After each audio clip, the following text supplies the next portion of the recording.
2018. Une année riche en émotions, mais pauvre en idées claires. Janvier. J'ai pleuré, j'ai tellement pleuré. Le 25 janvier, plus précisément. Mon idole Squeezie m'a écrit sur Twitter. Pour vous, c'est peut-être banal, mais pour moi, c'est quelque chose de très important. Cet homme a sauvé ma vie et je le remercierai jamais assez. Février. Je suis allée là où ce que mon cœur est, Walt Disney World.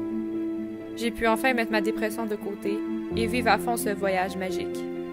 Parce que oui, j'étais en dépression. En mai, j'ai eu la chance de faire la pièce de théâtre d'Aladin avec mon école secondaire. J'ai pu travailler sur les costumes de la pièce et c'est grâce à ça que j'ai découvert ma passion pour le cosplay. En juin, j'ai enfin terminé cette pénible période de ma vie qui est l'école secondaire. Ce fut un passage très important pour moi. En juillet, je suis devenue une toute nouvelle personne. Je suis allée à ma première convention de cosplay, qui est le Comic-Con de Montréal. J'ai aussi pu voir, j'ai pas pu rencontrer, mais j'ai pu voir Morena Baccarin, qui est une actrice dans Deadpool, qui est mon film préféré. Je capotais ma vie. J'ai aussi fait un voyage à Atlantic City. C'était génial. En août, je suis allée au Cosplay Fest et j'ai rencontré un de mes très bons amis, Jessie. Merci tellement d'être dans ma vie. De plus, j'ai commencé le cégep vers la fin de ce mois-ci. J'ai rencontré 3 amis en or, Rosemary, Océane et Fléchère. Thank you girls d'avoir supporté mes moments down et merci d'avoir cru en moi. Je suis vraiment reconnaissante. Septembre, j'ai rencontré pour la première fois Cassandra, une de mes meilleures amies aujourd'hui. Nous avons non seulement le même nom, mais nous sommes définitivement la même personne. Nous nous sommes rencontrés lors de ma première fête d'enfant en tant que princesse. Elle faisait Ariel, la petite sirène, et je faisais Réponse, une de mes princesses préférées. Octobre. Je suis allée au Comic-Con de Québec, et c'est à ce moment-là que j'ai commencé à me faire un nom en tant que cosplayer. C'est vraiment touchant de se faire reconnaître pour son beau travail. Novembre. Le mois que j'attendais depuis si longtemps. J'ai finalement 18 ans. C'est terminé, on ne me considère plus comme un enfant.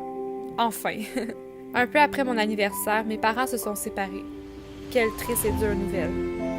Nous avons donc mis la maison de mon enfance à vendre et nous sommes prêts à partir. Après cet événement, j'ai lâché l'école. J'étais incapable de finir cette session pénible. Je me suis jamais sentie aussi libre. Le 17 novembre, j'ai eu la chance de faire partie d'un concert de Disney en tant que princesse. Un spectacle extraordinaire qui ramassait des fonds pour Opération Enfant Soleil. Vers la fin du mois, je suis allée au Mini Comic-Con de Montréal en Elsa et Lady Deadpool. Des gens qui courent pour prendre des photos avec moi et des gens qui me reconnaissent. Wow! Décembre. Contrat par-dessus contrat. Chaque fin de semaine du mois de décembre, j'ai animé des événements. J'ai entre autres fait partie de la parade du Père Noël de Saint-Hyacinthe en Elsa, la Reine des Neiges. Quelle belle expérience! J'ai aussi fait mon dernier spectacle pour le concert Disney.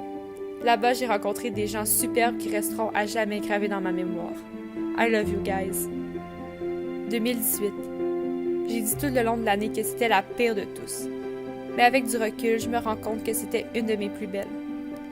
Oui, j'ai eu beaucoup d'échecs, mais c'est grâce à ceux-ci que j'ai grandi.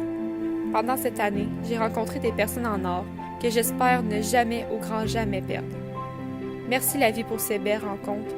Je suis tellement bien entourée et je suis extrêmement chanceuse d'avoir tous ces gens à m'écouter. Et toi, 2019, je n'ai aucune idée de comment tu vas mener ma vie, mais s'il te plaît, fais en sorte que ce soit mon année. J'envisage plein de nouveaux projets et j'ai besoin que tu m'aides à les réaliser. 2019, sois prêt, parce que j'arrive en force.